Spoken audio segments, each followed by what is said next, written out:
One of the major advancements in the kitchen industry has been in countertop fabrication. And it's the reason it's changed so much is the equipment that's used today is far superior than what we have used in the past. It allows us to do special things with countertops that we weren't able to do before.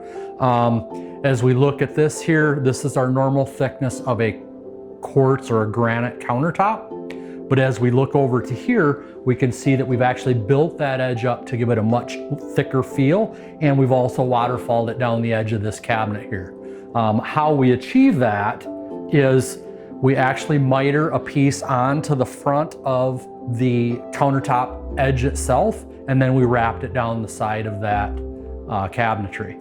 That allows us to give a much thicker look and kind of give you that waterfall feel. Although a waterfall edge doesn't function any different than a regular countertop, it does give us a much more modern, seamless look that we've not been able to achieve before. If a waterfall countertop edge is something that you are looking for, or any other sort of custom countertop, call one of our designers here at LJ's Kitchens and we'll be happy to make that happen.